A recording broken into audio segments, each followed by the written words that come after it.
Today we will be reading Exodus 13 to 15, which recount Israel's departure from Egypt, God's guidance in the wilderness, the crossing of the Red Sea, and the song of victory that followed. Afterward, we will consider two important questions from the passage. Why did God require sacrifices to involve the death of an animal? Why did God appear in a pillar of cloud by day and a pillar of fire by night? At the conclusion of our discussion, we will also summarize each chapter to reinforce the key lessons and themes we have learned.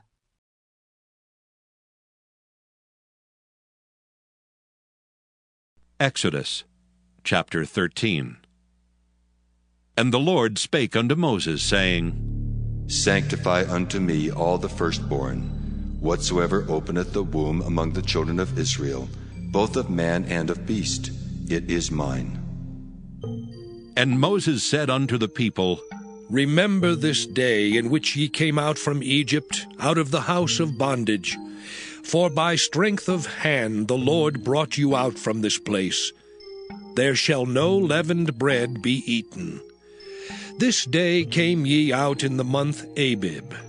And it shall be, when the Lord shall bring thee into the land of the Canaanites, and the Hittites, and the Amorites, and the Hivites, and the Jebusites, which he sware unto thy fathers to give thee, a land flowing with milk and honey, that thou shalt keep this service in this month. 7 days thou shalt eat unleavened bread, and in the 7th day shall be a feast to the Lord. Unleavened bread shall be eaten 7 days, and there shall no leavened bread be seen with thee, neither shall there be leaven seen with thee in all thy quarters. And thou shalt show thy son in that day, saying, This is done because of that which the Lord did unto me when I came forth out of Egypt. And it shall be for a sign unto thee upon thine hand, and for a memorial between thine eyes, that the Lord's law may be in thy mouth. For with a strong hand hath the Lord brought thee out of Egypt. Thou shalt therefore keep this ordinance in his season from year to year. And it shall be, when the Lord shall bring thee into the land of the Canaanites, as he sware unto thee and to thy fathers, and shall give it thee, that thou shalt set apart unto the Lord all that openeth the matrix, and every firstling that cometh of a beast which thou hast, the males shall be the Lord's. And every firstling of an ass thou shalt redeem with a lamb. And if thou wilt not redeem it, then thou shalt break his neck. And all the firstborn of man among thy children shalt thou redeem. And it shall be, when thy son asketh thee in time to come, saying, What is this? that thou shalt say unto him, By strength of hand the Lord brought us out from Egypt, from the house of bondage. And it came to pass, when Pharaoh would hardly let us go, that the Lord slew all the firstborn in the land of Egypt, both the firstborn of man and the firstborn of beast. Therefore I sacrifice to the Lord all that open the matrix, being males. But all the firstborn of my children I redeem. And it shall be for a token upon thine hand, and for frontlets between thine eyes.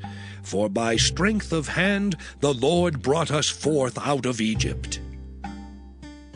And it came to pass, when Pharaoh had let the people go, that God led them not through the way of the land of the Philistines, although that was near.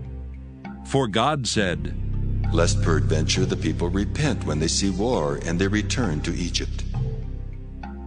But God led the people about through the way of the wilderness of the Red Sea, and the children of Israel went up harnessed out of the land of Egypt. And Moses took the bones of Joseph with him, for he had straitly sworn the children of Israel, saying, God will surely visit you, and ye shall carry up my bones away hence with you. And they took their journey from Succoth, and encamped in Etham in the edge of the wilderness.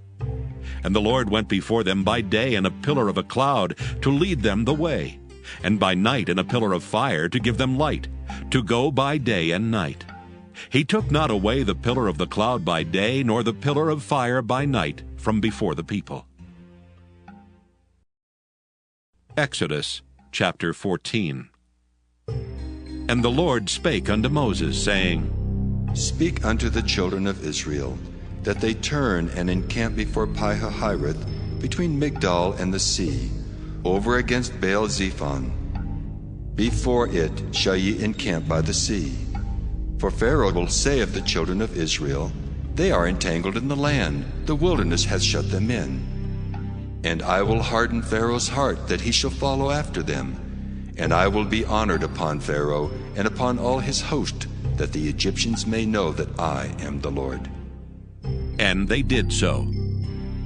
And it was told the king of Egypt that the people fled. And the heart of Pharaoh and of his servants was turned against the people, and they said, Why have we done this, that we have let Israel go from serving us? And he made ready his chariot, and took his people with him. And he took 600 chosen chariots, and all the chariots of Egypt, and captains over every one of them. And the Lord hardened the heart of Pharaoh king of Egypt, and he pursued after the children of Israel. And the children of Israel went out with an high hand. But the Egyptians pursued after them, all the horses and chariots of Pharaoh, and his horsemen and his army, and overtook them encamping by the sea, beside Pi-hahiroth, before Baal-zephon. And when Pharaoh drew nigh, the children of Israel lifted up their eyes, and behold, the Egyptians marched after them. And they were sore afraid. And the children of Israel cried out unto the Lord. And they said unto Moses, Because there were no graves in Egypt, hast thou taken us away to die in the wilderness? Wherefore hast thou dealt thus with us, to carry us forth out of Egypt? Is not this the word that we did tell thee in Egypt, saying, Let us alone, that we may serve the Egyptians? For it had been better for us to serve the Egyptians, than that we should die in the wilderness. And Moses said unto the people, Fear ye not. Stand still and see the salvation of the Lord, which he will show to you today. For the Egyptians whom ye have seen today, ye shall see them again no more forever. The Lord shall fight for you, and ye shall hold your peace. And the Lord said unto Moses, Wherefore criest thou unto me? Speak unto the children of Israel, that they go forward. But lift thou up thy rod, and stretch out thine hand over the sea, and divide it. And the children of Israel shall go on dry ground through the midst of the sea. And I, behold, I will harden the hearts of the Egyptians, and they shall follow them. And I will get me honor upon Pharaoh, and upon all his host, upon his chariots, and upon his horsemen. And the Egyptians shall know that I am the Lord, when I have gotten me honor upon Pharaoh, upon his chariots, and upon his horsemen. And the angel of God, which went before the camp of Israel, removed and went behind them. And the pillar of the cloud went from before their face, and stood behind them. And it came between the camp of the Egyptians and the camp of Israel, and it was a cloud and darkness to them, but it gave light by night to these, so that the one came not near the other all the night. And Moses stretched out his hand over the sea, and the Lord caused the sea to go back by a strong east wind all that night, and made the sea dry land, and the waters were divided. And the children of Israel went into the midst of the sea upon the dry ground, and the waters were a wall unto them on their right hand and on their left. And the Egyptians pursued, and went in after them to the midst of the sea, even all Pharaoh's horses, his chariots, and his horsemen. And it came to pass that in the morning watch the Lord looked unto the host of the Egyptians through the pillar of fire and of the cloud, and troubled the host of the Egyptians, and took off their chariot wheels, that they drave them heavily. So that the Egyptians said, Let us flee from the face of Israel. For the Lord fighteth for them against the Egyptians. And the Lord said unto Moses, Stretch out thine hand over the sea, that the waters may come again upon the Egyptians, upon their chariots, and upon their horsemen. And Moses stretched forth his hand over the sea, and the sea returned to his strength when the morning appeared. And the Egyptians fled against it, and the Lord overthrew the Egyptians in the midst of the sea. And the waters returned and covered the chariots and the horsemen, and all the host of Pharaoh that came into the sea after them. There remained not so much as one of them. But the children of Israel walked upon dry land in the midst of the sea, and the waters were a wall unto them on their right hand and on their left. Thus the Lord saved Israel that day out of the hand of the Egyptians. And Israel saw the Egyptians dead upon the seashore. And Israel saw that great work which the Lord did upon the Egyptians. And the people feared the Lord, and believed the Lord and his servant Moses. Exodus chapter 15. Then sang Moses and the children of Israel this song unto the Lord, and spake, saying, I will sing unto the Lord, for he hath triumphed gloriously. The horse and his rider hath he thrown into the sea. The Lord is my strength and song, and he is become my salvation. He is my God, and I will prepare him an habitation. My father's God, and I will exalt him. The Lord is a man of war. The Lord is his name. Pharaoh's chariots and his host hath he cast into the sea. His chosen captains also are drowned in the Red Sea. The depths have covered them. They sank into the bottom as a stone. Thy right hand, O Lord, is become glorious in power. Thy right hand, O Lord, hath dashed in pieces the enemy. And in the greatness of thine excellency, thou hast overthrown them that rose up against thee. Thou sentest forth thy wrath, which consumed them as stubble. And with a blast of thy nostrils the waters were gathered together. The flood stood upright as an heap, and the depths were congealed in the heart of the sea. The enemy said, I will pursue, I will overtake, I will divide the spoil. My lust shall be satisfied upon them. I will draw my sword, my hand shall destroy them. Thou didst blow with thy wind, the sea covered them, they sank as lead in the mighty waters. Who is like unto thee, O Lord, among the gods? Who is like thee, glorious in holiness, fearful in praises, doing wonders? Thou stretchest out thy right hand, the earth swallowed them. Thou in thy mercy hast led forth the people which thou hast redeemed. Thou hast guided them in thy strength unto thy holy habitation. The people shall hear and be afraid. Sorrow shall take hold on the inhabitants of Palestina. Then the dukes of Edom shall be amazed. The mighty men of Moab, trembling, shall take hold upon them. All the inhabitants of Canaan shall melt away. Fear and dread shall fall upon them. By the greatness of thine arm, they shall be as still as a stone. Till thy people pass over, O Lord, till the people pass over which thou hast purchased. Thou shalt bring them in and plant them in the mountain of thine inheritance, in the place, O Lord, which thou hast made for thee to dwell in the sanctuary, O Lord, which thy hands have established. The Lord shall reign forever and ever. For the horse of Pharaoh went in with his chariots and with his horsemen into the sea, and the Lord brought again the waters of the sea upon them. But the children of Israel went on dry land in the midst of the sea. And Miriam the prophetess, the sister of Aaron, took a timbrel in her hand. And all the women went out after her with timbrels and with dances. And Miriam answered them, Sing ye to the Lord, for he hath triumphed gloriously. The horse and his rider hath he thrown into the sea. So Moses brought Israel from the Red Sea, and they went out into the wilderness of Shur. And they went 3 days in the wilderness and found no water. And when they came to Marah, they could not drink of the waters of Marah, for they were bitter. Therefore the name of it was called Marah. And the people murmured against Moses, saying, What shall we drink? And he cried unto the Lord. And the Lord showed him a tree, which when he had cast into the waters were made sweet.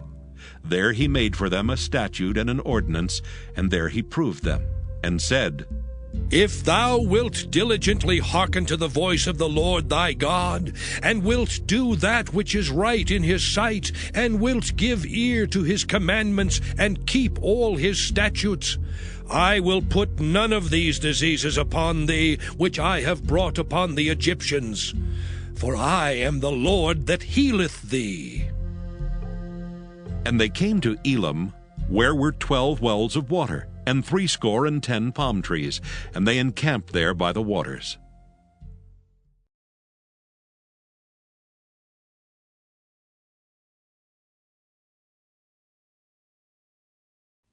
Why did God require sacrifices to involve death? Exodus 13:13. God's holiness means that anything impure cannot stand in his presence. Sin results in death because it separates humanity from a holy God. In mercy, however, God allowed a substitute. The life of one could be redeemed by the death of another. The sacrifice of an animal in place of the firstborn taught Israel that redemption requires a substitute. This sacrificial system ultimately pointed forward to the Messiah, who would provide the final and perfect sacrifice. Why did God appear in a pillar of cloud and fire?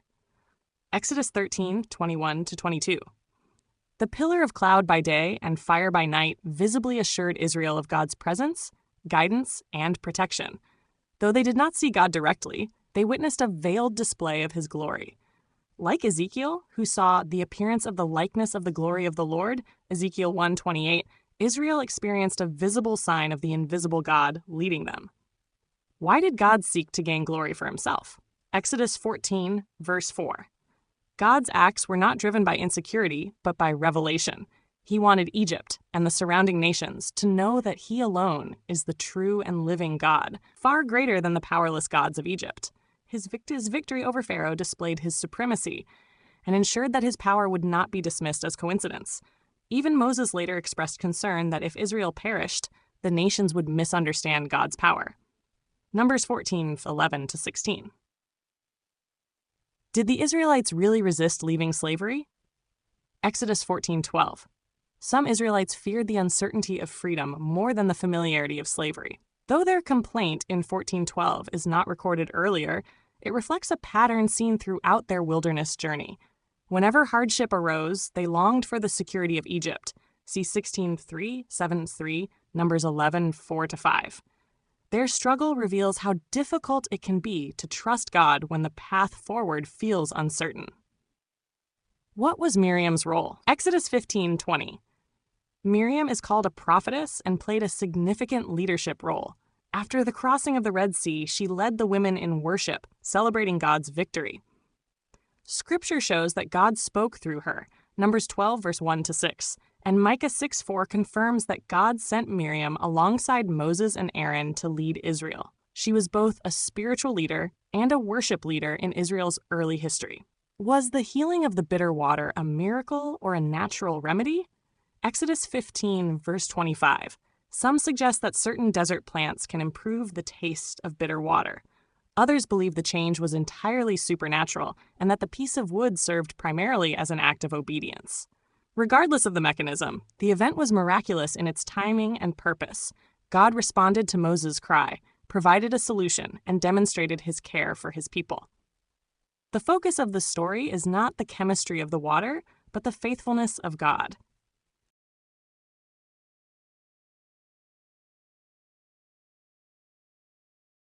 Summary of Exodus 13-15.